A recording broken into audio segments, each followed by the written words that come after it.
I was folding laundry in the kitchen when Chloe came home with shopping bags from the boutique downtown. She dropped them on the counter with that particular carelessness that only expensive things receive, then glanced at the shirt I was wearing. It was linen, cream-colored, something I had made myself 20 years ago. The stitching was still perfect. The collar sat exactly where it should. She wrinkled her nose. "Dad, you really need to let me take you shopping," she said. "That shirt looks like it came from a thrift store in 1995. I continued folding her mother's blouse, matching the seams the way I always did. "It's comfortable," I said. "It's embarrassing." She pulled a garment from one of her bags, a structured blazer in charcoal wool with notched lapels and contrast stitching along the pockets. "This is what people actually wear now. Classic lines, modern execution. You'd look so much better if you just tried." I recognized the blazer. Of course I did. I had drawn it on graph paper in a studio apartment in Manhattan in 1989, hunched over a drafting table at 2 a.m. with a pencil and a French curve. I had specified the weight of the wool, the depth of the pockets, the exact angle of the lapels. I had argued with a pattern maker about the shoulder construction for 3 hours until we got it right. But I said nothing. I set down the blouse and looked at my daughter, 26 years old, bright and confident and entirely certain that I knew nothing about the world she moved through. "How much did that cost?" I asked. "$600, but it's an investment piece." She held it up to her shoulders, admiring herself in the reflection of the microwave door.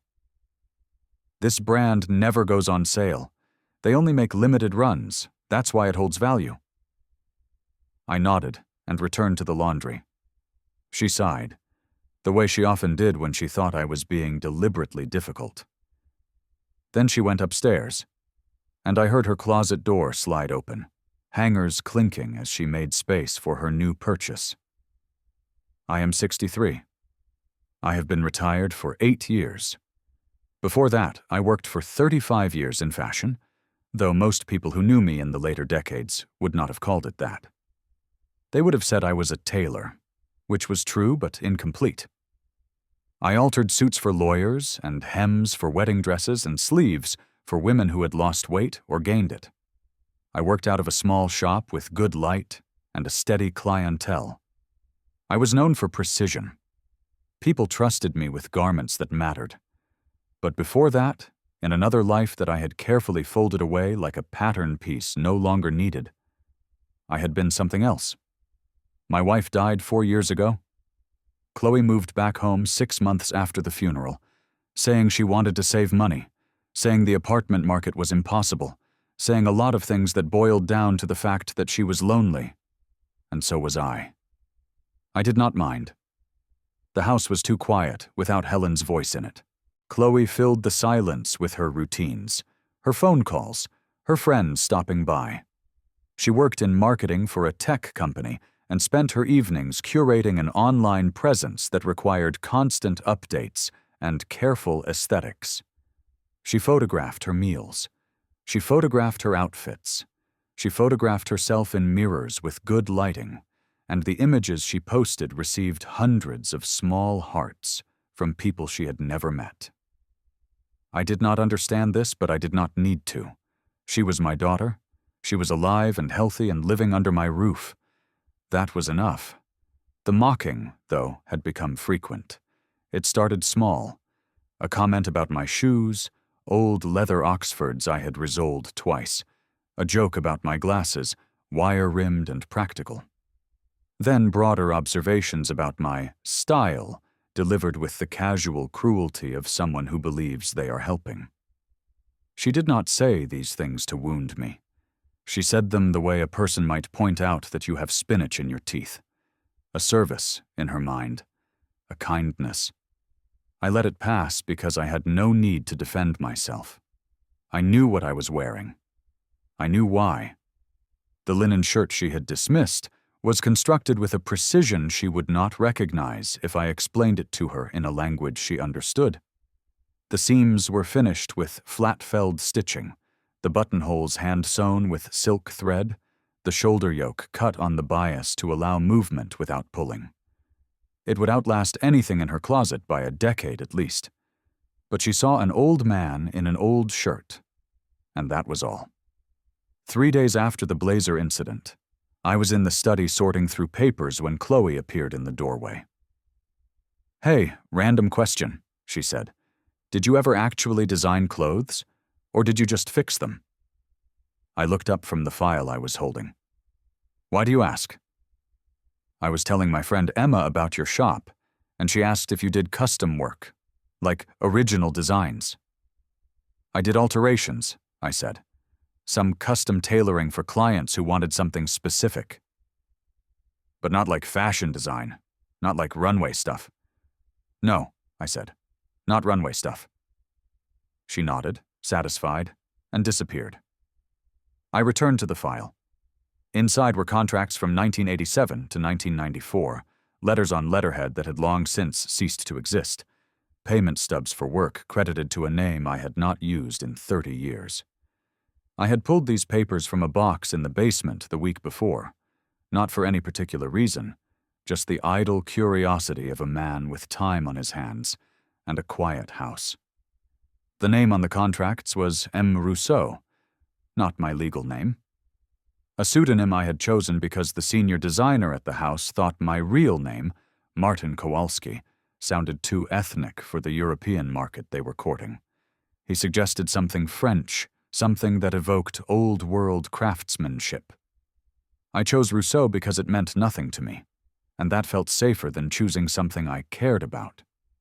For 7 years, I had worked in a studio in Manhattan, designing men's and women's ready-to-wear for a label that sold to department stores and boutiques across the country. I was good at it. My lines were clean, my construction sound, my instincts for proportion reliable. I did not make avant-garde statements.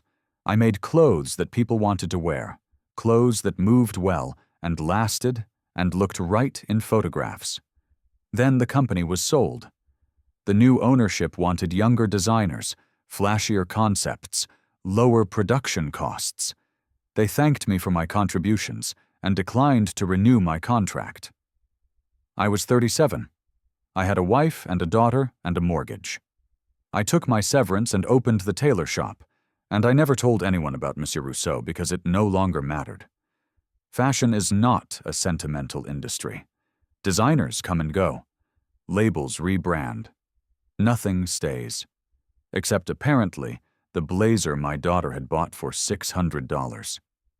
I went upstairs that evening while Chloe was out with friends.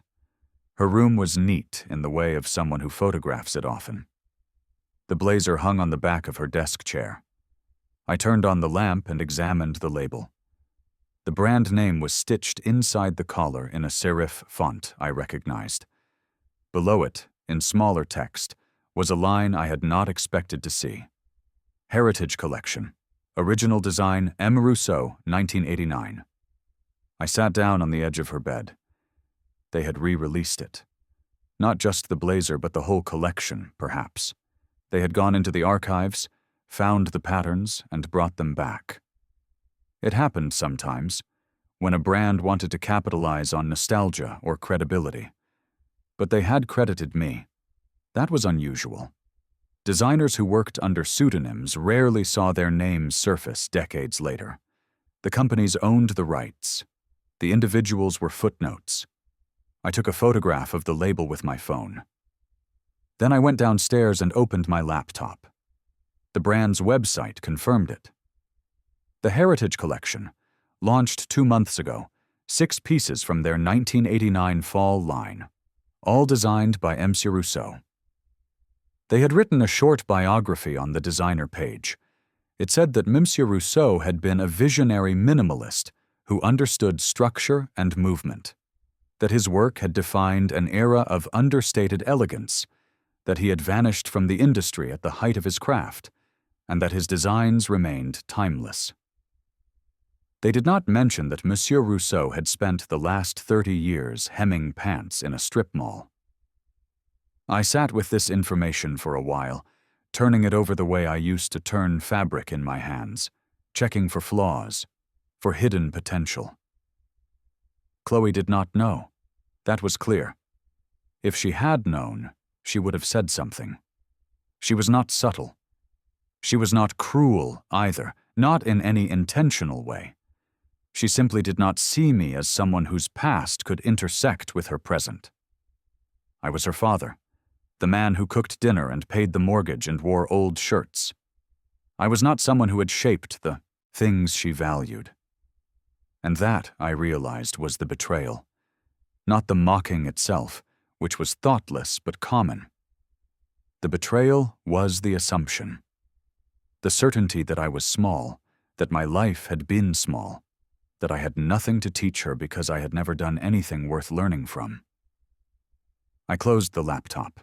I did not feel angry. Anger is a young man's emotion, sharp and quick. I felt something older.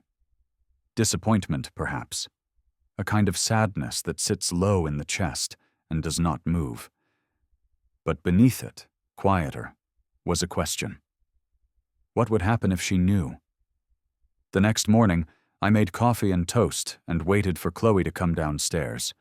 She appeared at 8:30, dressed for work in tailored trousers and a silk blouse, her hair pulled back, her jewelry minimal. She looked professional and confident, and I felt the old instinct to approve of proportion and fit.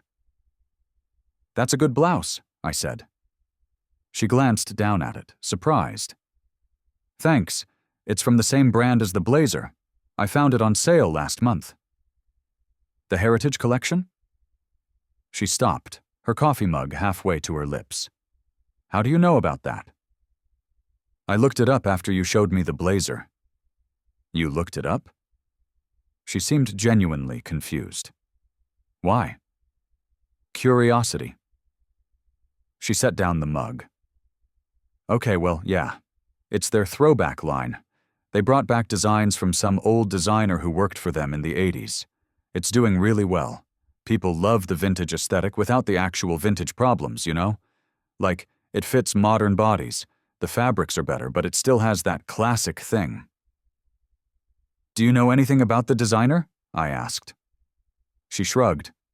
"Not really. Just what's on the website. Some guy named Rousseau. French, I think. He disappeared, so there's like a mystique about it. Makes the pieces feel more special." I poured myself more coffee. "He wasn't French." "What?" "Rousseau. He wasn't French. That was a pseudonym." She laughed. "Okay, Dad. And you know this how?" "Because I knew him." The laugh faded. She stared at me. "You knew him," she repeated, her voice flat. "I worked with him, a long time ago." "You worked with a famous fashion designer." "He wasn't famous," I said. "And it wasn't fashion the way you think of it. It was ready to wear. Commercial work." She sat down slowly. "When was this?" "Before you were born. I was in New York for a few years. Worked for a label that doesn't exist anymore. Rousseau was one of the designers there. We collaborated on a few projects." This was not quite true, but it was close enough to true that I did not feel dishonest saying it. I had collaborated with myself, technically. Chloe leaned back in her chair, processing. "Why didn't you ever mention this?" "It didn't seem relevant." "Dad, you let me go on and on about fashion, and you never thought to mention that you actually worked in the industry?" "You never asked." This was unfair, and I knew it. But it was also accurate. She had never asked about my past because she had never imagined it contained anything interesting. She was quiet for a long moment. Then she said, "Do you still have any of the designs? Like sketches or photos or anything?" "Some," I said, "in the basement." "Can I see them?" I considered this. "Why?" "Because it's cool. Because I didn't know you did that." She paused. "Because I want to know what you made." I finished my coffee. Maybe later. You'll be late for work. She grabbed her bag and her phone, but she hesitated at the door. We're not done talking about this, she said. I nodded. After she left, I went down to the basement. The box was where I had left it, pushed against the wall behind a stack of old paint cans. I pulled it out and opened it. Inside were the sketches. Dozens of them, rendered in pencil on tracing paper, some with fabric swatches pinned to the corners, some with notes in my handwriting about measurements and construction. I had forgotten how much I had drawn. Looking at them now, I could see my younger self in the lines, the confidence and the hesitation both, the desire to make something that mattered. I found the blazer sketch. It was exactly as I remembered it, down to the contrast stitching I had added as an afterthought when the senior designer said the design was too plain. I had argued that plainness was the point, that the structure should speak for itself, but I had added the stitching anyway because I needed the approval. I took the sketch upstairs and set it on the kitchen counter. Then I made lunch and waited. Chloe came home at 6, which was earlier than usual. She dropped her bag by the door and came straight to the kitchen. Okay, she said. I've been thinking about this all day. Show me. I gestured to the sketch on the counter. She picked it up, careful not to smudge the pencil lines. Her eyes moved over the drawing, taking in the proportions, the notes, the date in the corner. March 1989. This is the blazer, she said quietly. Yes. You drew this? Yes. She looked up at me, and for the first time in a long time, I saw uncertainty in her face. I don't understand. You said you knew Rousseau. You didn't say you were... I didn't say a lot of things. She set the sketch down and walked to the window, her back to me. I could see her shoulders tense, could see her trying to reconcile the story she had built about her father with this new information that did not fit. Why didn't you tell me? She asked. Because it was a long time ago. Because it didn't define who I am now. But it's... She turned around. Dad, this is a big deal. You designed for a major label. You made things that people still want to wear 30 years later. That's not nothing. It was my job, I said. I did it, and then I did something else. Why did you stop? I told her about the sale, about the contract, about the choice I made to open the shop instead of chasing another position in an industry that no longer wanted me. She listened. Without interrupting. And when I finished, she said, That's awful. It was practical, I said. I had a family. I needed stable income. The shop gave me that. But you gave up design. I gave up one kind of design. The shop was still design, just different. Every alteration is a design choice. Every custom piece is a problem solved with fabric and thread. She shook her head. But you never told me. You let me think you were just what? She hesitated. Just a tailor. I was just a tailor, I said. That was enough. But it's not the whole story. No, I agreed. It's not. She sat down at the table and put her head in her hands. I waited. I had learned over many years that silence is often more useful than speaking. Finally, she said, I feel like an idiot. Why? Because I've been acting like I know everything about style and fashion and what looks good, and I've been lecturing you about your clothes, and the whole time you were the one who actually made the things I'm buying. You didn't know, I said. That's not an excuse. I should have asked. I should have been curious instead of just assuming. I sat down across from her. You're young. Young people assume. It's part of learning. I'm 26, Dad. I'm not that young. You're young enough. She looked at the sketch again, and I saw something shift in her expression. Can I post about this? I blinked. Post? On my page. I want to tell people that the designer of the Heritage Collection is my dad. No. I said immediately. Why not? Because it's private. But it's not, though. It's already public. The brand already credited you. People already know about Monsieur Rousseau. They know about a designer who doesn't exist anymore. They don't know about me. What's the difference? I did not have a good answer for this, at least not one I could articulate quickly.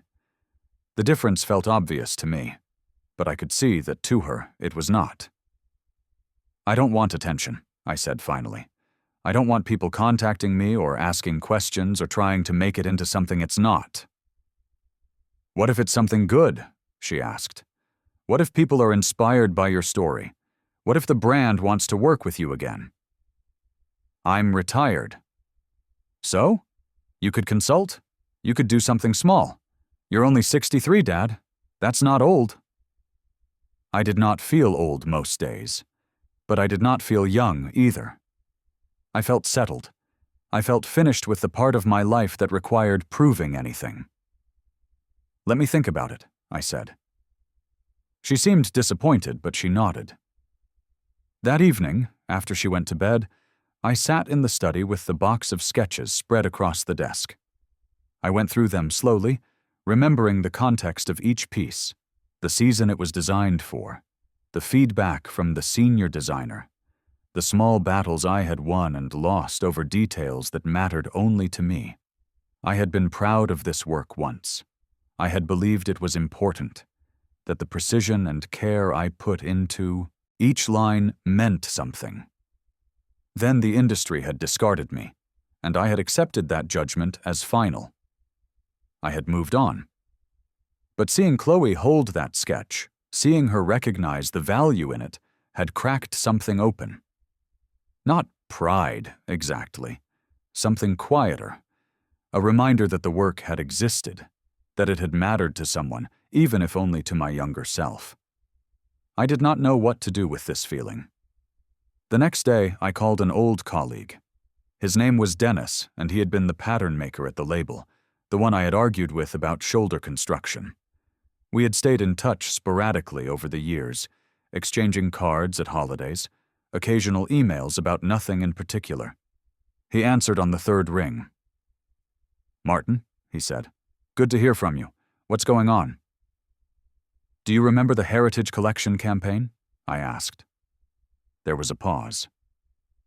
"I saw something about it online. They brought back some of the old designs, right?" "Mine," I said. "They credited Monsieur Rousseau. I found out because my daughter bought one of the pieces." Dennis laughed. "No kidding. Small world." "Did they contact you?" "No. Why would they?" "I thought maybe they reached out to people who worked on the original production." If they did, I didn't hear about it. But then again, I've been retired for 5 years. They wouldn't know where to find me. "They found me," I said. "Sort of. My name's on the label."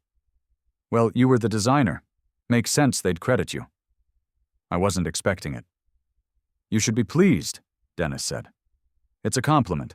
They're saying your work holds up." "I suppose." "You don't sound pleased." I thought about how to explain it. "My daughter didn't know I designed anything.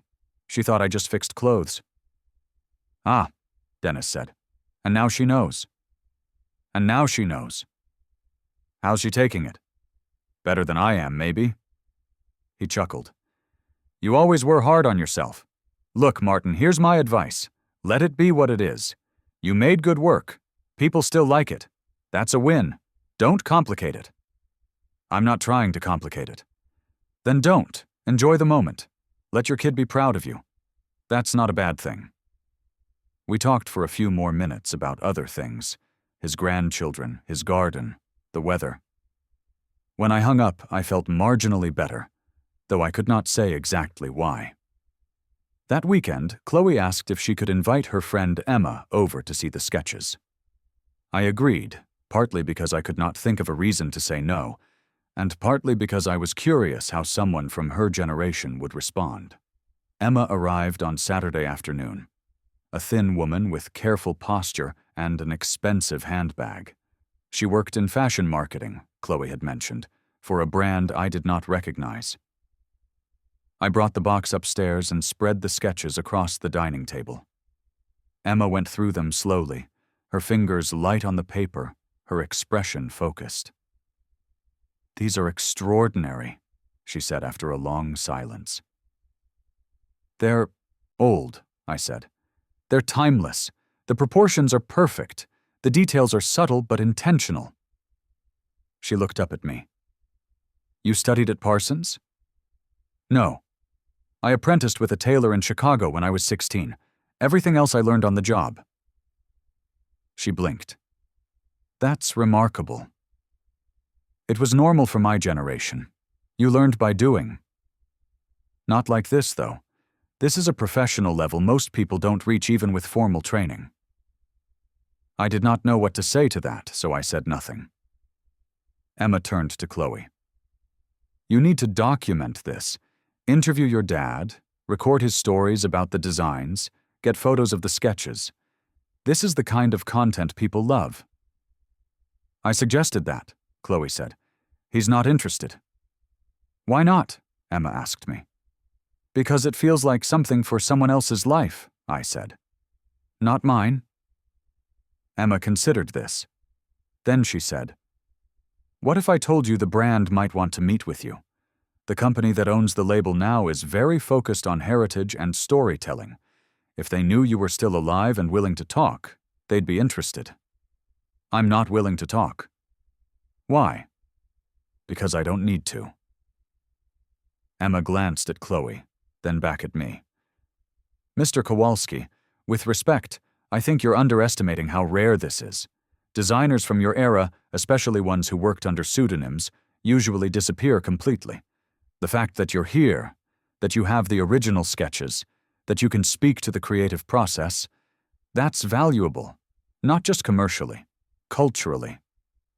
"I don't care about cultural value." "Maybe you should," she said gently. "Not for you. For the people who want to learn." This stopped me. I looked at Chloe, who was watching me with an expression I could not quite read. "I'll think about it," I said again, and Emma seemed to accept this as the best she would get. After she left, Chloe helped me pack the sketches back into the box. She was quiet, which was unusual for her. "What are you thinking?" I asked. "I'm thinking you're scared," she said. "Of what?" "Of being seen. Of people knowing you did something important." "I'm not scared." "Then why won't you let Emma help you?" I set the box down. "Because once I start talking, it becomes a story, and stories have a way of taking over. I don't want to be someone's inspiration. I don't want to be interviewed about my process or my legacy.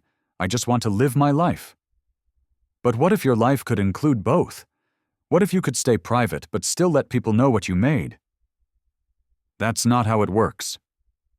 "It could be," she said, "if you set boundaries, if you control the narrative." I did not respond. She sighed. "I'm sorry I made fun of your clothes. I didn't know. But even if I had known, I shouldn't have done it. You deserve respect, regardless of what you used to do." "Thank you," I said. "Will you at least think about meeting with the brand?" "I'll think about it." And I did. For the next 2 weeks, I thought about it constantly. I thought about it while I cooked dinner, while I read in the study, while I lay awake at night listening to the house settle. I thought about what I would say, what I would ask for, what it would mean to step back into a world I had left behind. I also did something I had not done in years. I sketched. It started idly, just a few lines on a notepad while I was waiting for water to boil. Then, more deliberately, shaping a sleeve, adjusting a hemline, experimenting with a collar I had never been able to execute properly when I was younger. The muscle memory returned easily. The pencil moved the way it used to, confident and searching at once. I did not know if I was designing or just remembering. Perhaps there was no difference. Chloe noticed the sketches one evening when she came into the kitchen. "Are those new?" she asked. "Just exercises." They're good. They're drafts. She picked one up, a simple shirt with a mandarin collar and hidden placket. Would you ever make this? I don't have a reason to. What if I asked you to? I looked at her. You want me to make you a shirt? I want you to make me something you designed, something no one else has. I felt something tighten in my chest. Why? Because I want to wear something my dad made. Because I want to know what that feels like. I took the sketch from her and studied it. The proportions were right. The construction would be straightforward. I had the fabric in the basement, linen in a pale gray I had been saving for no particular reason. All right, I said. It took me 2 weeks to complete the shirt. I worked in the evenings, after Chloe went to bed, measuring and cutting and sewing with the same precision I had used 30 years ago. My hands remembered the rhythm, the tension of the thread, the way fabric moves under the needle. When it was finished, I hung it on a padded hanger and left it in her room while she was at work. She called me from her office that afternoon. Dad, she said, and her voice cracked. It's perfect. It should fit, I said. I used your measurements from the blazer. No, I mean, it's beautiful. It's the most beautiful thing I've ever worn. I did not know what to say to that. Thank you, she said. Thank you for making it. You're welcome. That evening, she wore the shirt to dinner with friends and posted a photograph of it online. She did not mention me, which I appreciated. She simply said it was custom-made, one of a kind. The response was immediate. Comments poured in, asking where she got it, who made it, if they could commission something similar. She showed me the messages, laughing, incredulous. People really like it, she said. It's a well-made shirt. It's more than that, Dad. Perhaps it was. I could not see it objectively anymore. A week later, Chloe came home with news. The brand had reached out to her through Emma.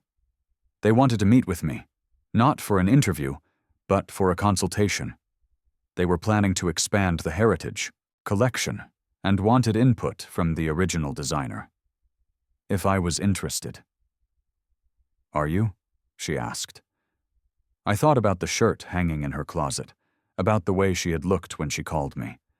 I thought about the sketches in the basement, the years I had spent convincing myself they did not matter. I'll meet with them, I said. Once. No promises beyond that.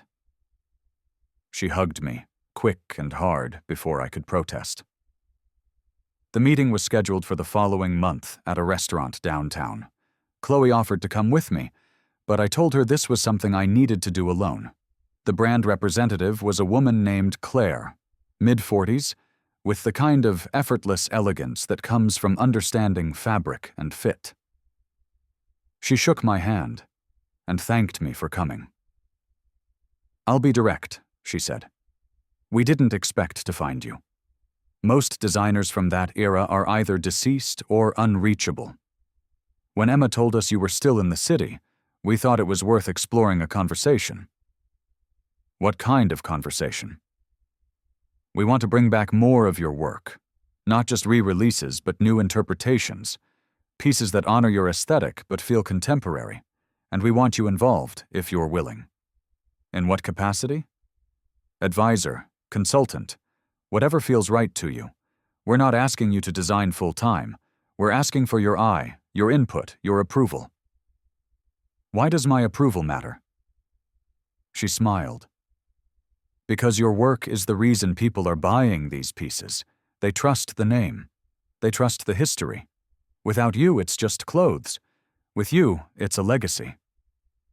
I sat with this for a moment. What would I need to do? Review designs our current team creates. Flag what works and what doesn't. Share stories about the original context, what you were thinking, why you made certain choices. Help us understand the philosophy behind the work so we can honor it. How much time? A few hours a month, maybe more during key development phases, less during production. Flexible. And payment? She named a figure that was more than I had made in any single year as a tailor. I asked for a week to consider. She agreed. When I told Chloe, she was thrilled. When I told her I was not sure I would accept, she was frustrated. "Why wouldn't you?" she asked. "It's perfect. You get to design again without the pressure, you get paid well, and you get to shape how your work is remembered." "I don't need the money," I said. "It's not about the money, it's about the work." "I stopped doing that work for a reason." "No," she said. "You stopped because you didn't have a choice. Now you do." I did not argue with her, but I did not agree either. I spent the week thinking. I pulled out the sketches again, spread them across the desk, studied them the way I used to study fabric, looking for flaws, for possibility. I thought about the hours I had spent in that studio, the satisfaction of solving a problem with a single line, the quiet pride of seeing someone wear something I had made. I thought about Chloe in the shirt, about the way her face had looked in the photograph. And I thought about Claire's words. "With you, it's a legacy."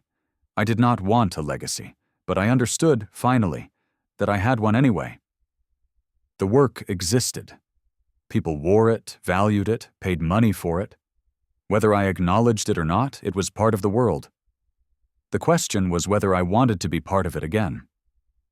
On the last day of the week, I called Claire and accepted. The work began slowly. I reviewed sketches from the brand's current team, young designers who had studied my old pieces and tried to mimic the aesthetic. Some of it was good. Much of it missed the point. I annotated the designs with notes about proportion and structure, about why certain details mattered and others were distractions. I met with the team twice, in person, and walked them through the philosophy I had worked from. Simplicity without austerity. Structure without stiffness, clothes that respected the body instead of fighting it. They listened. They took notes. They revised. After 3 months, they showed me a prototype, a trench coat based on one of my 1991 designs, but updated with modern materials and a slightly relaxed fit. It was good. Better than good. It was right. "This is what I wanted," I told them. They seemed relieved. Chloe asked if she could attend the next meeting. I let her. She sat quietly in the corner, taking it all in, watching me work with the kind of focus I had not seen from her before. Afterward, on the drive home, she said, "You're good at this." "I used to be." "No, you still are." I did not argue. The new collection launched 6 months later.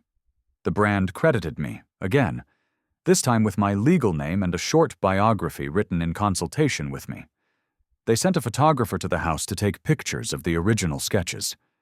They interviewed me, briefly, about my process, and I answered honestly, but without elaboration. The collection sold well, not extravagantly, but steadily. People appreciated the care, the attention to detail, the sense that the clothes had been made by someone who understood fabric as a language. Chloe bought the trench coat. She wore it often, and every time I saw her in it, I felt a small, quiet pride. One evening, as we sat in the living room after dinner, she said, "I'm glad you said yes to them." So am I. Do you ever regret stopping the first time? I thought about this. No, I needed that break. I needed to do something smaller, something where I could see the whole process from start to finish. The shop gave me that. But this is better, right? It's different. Not better. Different. She nodded, accepting this. "I'm sorry I didn't see you clearly before," she said. "I'm sorry I thought you were small." "You're seeing me now," I said. "That's what matters." She leaned against my shoulder, and we sat in silence, the kind of silence that does not need to be filled.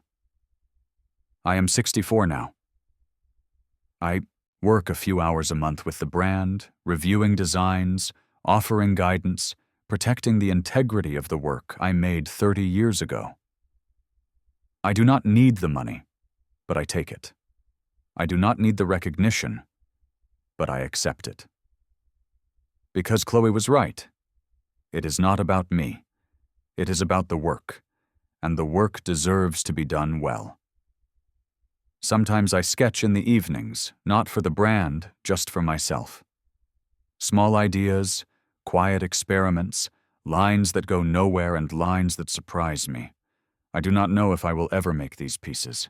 I do not need to know. My daughter wears my clothes now and she understands what they mean. That is enough.